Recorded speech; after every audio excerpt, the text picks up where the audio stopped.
Hey guys, Heavy Arms 45 here. Well, we into it.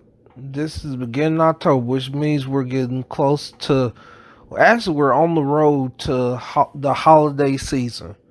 First, we don't start off on Halloween, then we don't get ourselves to Thanksgiving, then magically to Christmas, and then New Year's, and then we get to our last holiday for a little while, which is Valentine's Day, and then go ahead on to Easter some months later, and yeah, we'll be done for another season. But you know, these you have these three holidays in a row, and we're already at Halloween. Seems like 2019 just started, but with us being in Halloween, it's the spooky season. Everybody's doing all this stuff, talking about spooky stuff, and um, I figured I'd tell a story. Uh, you can say it's a ghost story, or you can say it's not. Uh, I'm gonna tell you this story from my point of view. Uh, I'm sorry for saying. After I'm gonna try and do something dealing with Halloween, or at least something spooky or some horror movie for each for this month. So hopefully I'll have some other stuff for y'all later on. But this story goes back to when I was in college. Um and the fun thing was it didn't happen during Halloween. It actually happened during uh Valentine's Day. It was Valentine's Day on Saturday, and me and my friends decided that we were going to hang out. Back then, one of my friends, Brad, didn't have a lot of money, so we were going to. We went to Little Rock, Arkansas, so he could give blood, so he could get something for his girlfriend, so that they could have them a good Valentine's Day.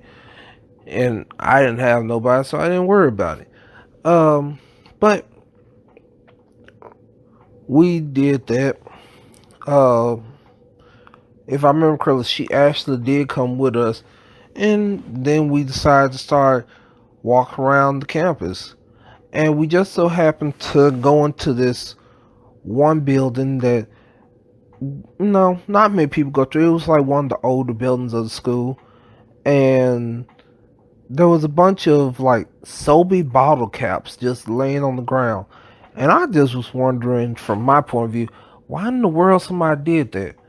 Well, my friend Brad knew exactly what they were for. And he said that it was for some kind of worship.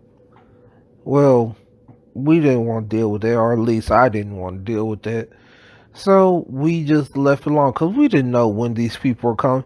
But where the Sobe caps were, it was supposed to go where the candles would be at. So we went ahead, we hung out, we had went to the cafeteria, got us some dinner, walked around. It got dark, and so we were like, okay, let's go ahead and go by. We went by there just to see what's up, and we saw a group of hooded people there, and they were doing some chanting. And we were at a Christian school, so when this happened, this kind of freaked me out seeing some people doing this. But then, amongst all this stuff going on, um, Brad's girlfriend Jamie all of a sudden like seemed to be in a trance. We couldn't get her out of it.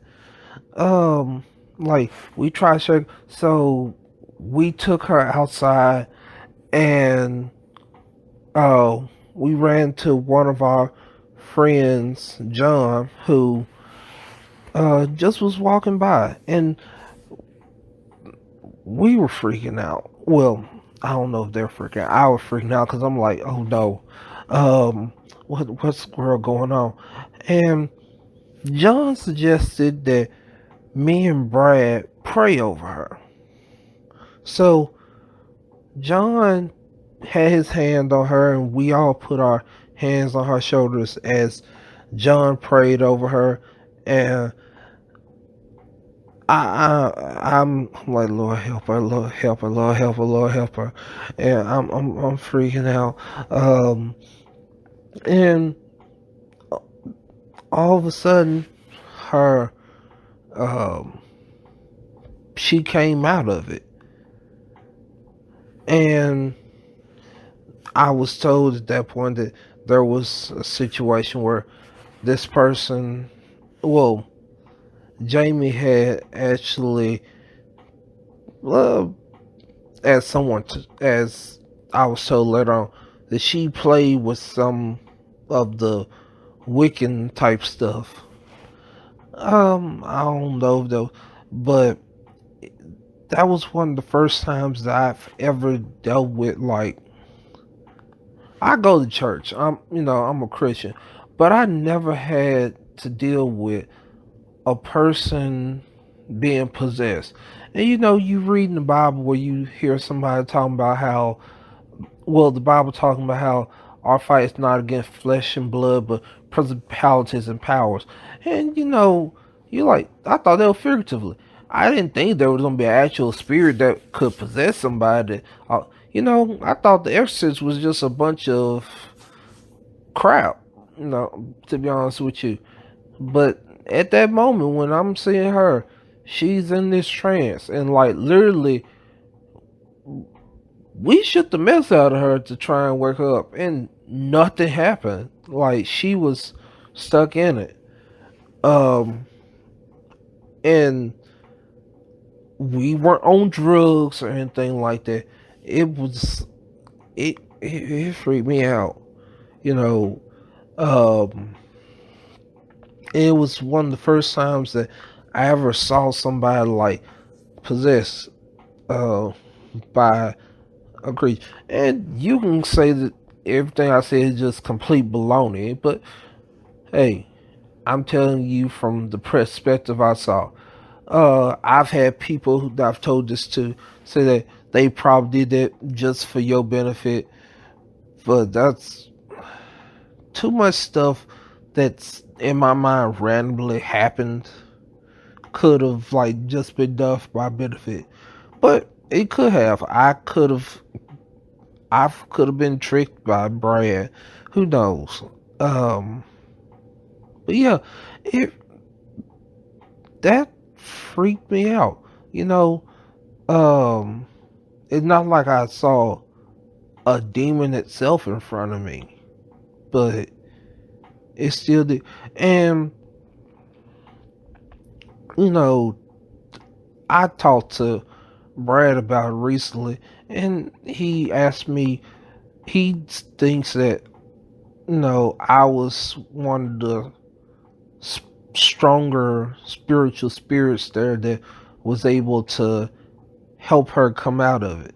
And who knows? You know, it took, I would like to say, the three of us to be able to wake her up from whatever had a hold of her. And I don't know. I just felt like telling y'all that.